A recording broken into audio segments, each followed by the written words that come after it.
You are watching the royal procession here at Royal Ascot. I'm thrilled to say that joining us for the procession is Harry Herbert from Highclere Racing. Harry, welcome to the show. Thank you. Great to be have here. you here. Good to be here. Rather hot and dribbly. 30 degrees Yes. out there. But I imagine if you are His Majesty the King or Her Majesty the Queen, you're in a good spot to get the gentle breeze as you travel up the racecourse. I think so, because it's such a an airy moment. These wonderful open Landau carriages going through Windsor Great Park and then into the racecourse. So there will be a bit of breeze, but it's such an important part of the pageantry, the history, the reason why people come to Royal Ascot, actually to see the King and Queen and other members of the royal family. And you can set your watch by this procession, because we were just waiting for them to come through the gates, and lo and behold, there they are. But in the carriage, the Marquess and Marchioness of Salisbury with the King and Queen. Must be a serious honour. But Harry, from your perspective, how brilliant has it been for horse racing to see the King and Queen as enthusiastic about this sport? Oh, it's so important. It's absolutely vital. It's so unique around the world, and obviously there was a great fear that when the late Queen Elizabeth passed away, that perhaps the King and Queen wouldn't have the same interest, but they really do. And that winner in their his first year of being crowned monarch was something very special. And of course, Princess Royal there, and very, very keen on her horses, both the jump side and of course the flat. So lovely to see her here today. Yeah, really enjoyed her day here yesterday as well. She is in the carriage with Vice Admiral Sir Tim Laurence, of course, and the Duke of Edinburgh and the Duchess of Edinburgh. So that is the second carriage. Some brilliant colours. I'm loving the fashion here as well this week. And these horses, it astonishes me. They got a little bit spooky as they came into the paddock yesterday. Did they? One or two of them. But it's remarkable how well they take this occasion. It can happen. I mean, a couple of years ago, there was a nasty moment when one wanted to have a bit of a bolt. Yes. But no, all good now. So you've got Princess Beatrice of York there, and her husband is here, and Princess Zahra Aga Khan, which is lovely to see her here. Obviously, the year her father died, and she is so connected with the whole bloodline, carrying things forward in the horse side of things. Yeah, the legacy continues, of course, and William Haggas in the carriage with them. My trainer, what is he doing there and not training the horse? Yeah, exactly, because of course he does train one of your runners here. Well, we do. We've got Merchant in the second race, and which is very exciting. Nerve-wracking because he was early morning favourite. But William's terrific. We've had horses together almost since he started training, so sort of 35, 38 years or so. And he's great fun to have a horse with once you get that Yorkshire sense of humour. Hey, listen, that's the best sense of humour to have.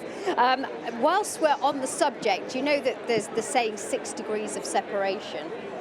So apparently it's 4 in the UK. Now, Merchant, I gather, the 4th dam is Charmine, who is the Dam of Shergar. Of course, we have the Aga Khan connection there. Is that something that you considered when you bought Merchant? No, I didn't consider that. Well, of course, it's slightly, because the pedigree is a wonderful pedigree that he's got, and Jim Bolger's bloodlines, of course. Yeah. But it's the only horse I've ever bought. Jake Warren bought him with us, and I'm with Jake in Ireland at Gough Sale. And I bought him, thrilled, do our sort of, what is he going to win the Derby or whatever? And then my phone rings and it's William Haggas, and he said, I've never done this before, but I want to train that horse. Did he? Please, may I train him? Wow. So it is remarkable, as you say, all these little bits and pieces of horse ownership and connection, and here we are at Royal Ascot, favourite for the King George V handicap. I had a look at your brilliant Instagram page yesterday when I knew you were coming to join us, and you mentioned that Merchant works like a good horse. I'm guessing that's why you were prompted to pay quite a significant sum of money to put him in the King George. Quite extraordinary and completely loopy. Like, William called up, and he's very reserved on entries and stuff, and he said, I'm going to ask you to do something, but I don't want you to do it, which immediately made me think, well, I'm definitely going to do it. I said, what? He said, I'd like to put Merchant in the King George. Wow. And he said, your cue is now to say no. And I said, absolutely not, come on. we only live once. Who knows, if he happened to go mad this afternoon and win by 10 lengths, we might have to consider it. How many horses do you think would have potentially won the King George at the Royal Meeting and the King George at the end of July? I think 0, probably. Aha, listen. But you've got to buck the trend every now and then, and that's what we've got to First try and time do. for everything.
a fantastic finish to the royal procession here. Harry Herbert is alongside me enjoying this, and a great reception from the crowd as always. It's fantastic. It's just sort of unbelievable, the numbers of people and the colour, and looking at this, you wouldn't see this anywhere else in the world.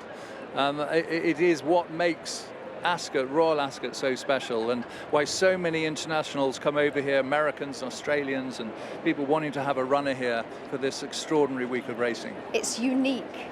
It is incredibly unique.